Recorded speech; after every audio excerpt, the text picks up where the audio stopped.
ทั้งคุณพ่อเจ้าพ่อความพระมารดาคุณศรัทธามาทำบุญห่วมกันในวันนี้คุณพระศรีน้ำปุ่มพระโคดมน้ำสอยยาได้มีด่างปล่อยหอดเปื่อนว่าด่างดำไหวไปเบิดทุกกรรมปูญาตายายคุณประพายล่มผัดไหวตีใหม่ให้สอใสคือแก้วว่าไหวใสเด่นสิทธิราชามหาบารมีองค์ปู่อนันตนาคราชจงมาเปิดกองให้เจริญอย่างแม่นสู่อันสาแล้ว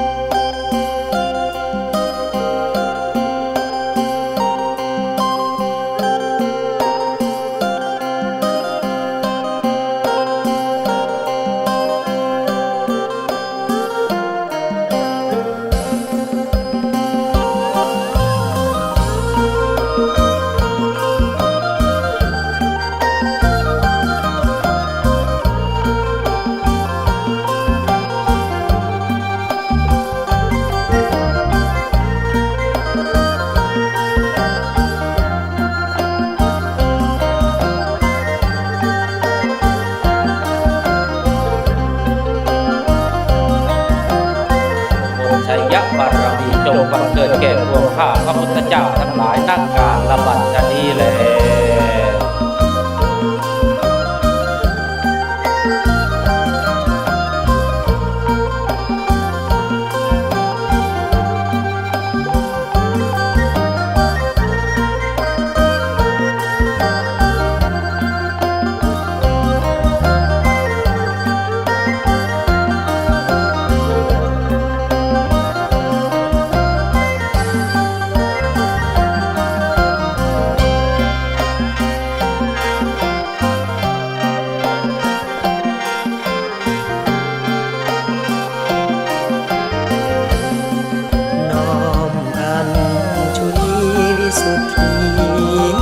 นาคาอนันตาเสสาองค์พญาผู้ทรงธรรมสถิตเป็นปืนเกษียณสมุทรอันงดงามเป็นแท่นบรรทมธรรมแด่องค์นารายณ์เทวา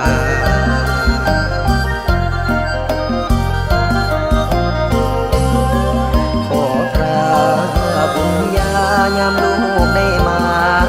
ว่าวอนสุดแสนอ่อนสอนบุญพระบารมีกายขาวพุทธพองดังดวงดอกสู่คนสีบันดาลดวงชีให้เกิดฟ้าฝนงอกงาม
สิ่งอัน